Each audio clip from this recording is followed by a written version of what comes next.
पलूस नगर परिषद निवडणूक 2025 काँग्रेस पक्षाच्या उमेदवारांच्या प्रचारासाठी मी आज काँग्रेस पक्षाच्या वतीनं पलूस नगरीमध्ये आलेलो आहे. स्वर्गीय पतंगरावजी कदम साहेबांचा विकासाचा वारसा, डॉक्टर विश्वजितजी कदम साहेबांचा सगळ्यांना सोबत घेऊन जाण्याचा वारसा आहे.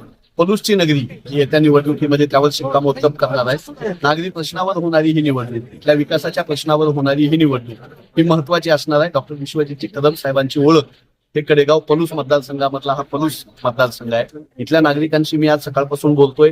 प्रचंड उत्साह आहे. काँग्रेस पक्षांच्या उमेदवारांचं स्वागत सगळीकडे होत आहे. विकासाच्या प्रश्नावर होणारी ही निवडणूक, विकासाच्याच प्रश्नावर आम्ही शेवटपर्यंत पुढे घेऊन जाणार आहोत. अनेक प्रसंगी डॉक्टर विश्वजित कदम साहेबांनी पलूस नगरीच्या उर्वरित कामासंदर्भात आपली दिशा दिलेली आहे. त्याच्यावर मतदारांमध्ये चर्चा होते, संवाद होतोय. काँग्रेस पक्षाच्या उमेदवारांना विजयी करण्याचा निर्धार पलूसच्या जनतेमध्ये मला आज सकाळपासून दिसतोय.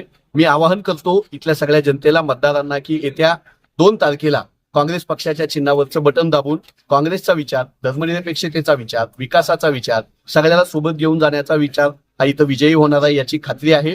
मतदानासाठी नागरिकांनी बाहेर पडावं, मोठ्या प्रमाणात मतदान करावं. हा लोकशाहीचा विजय असेल.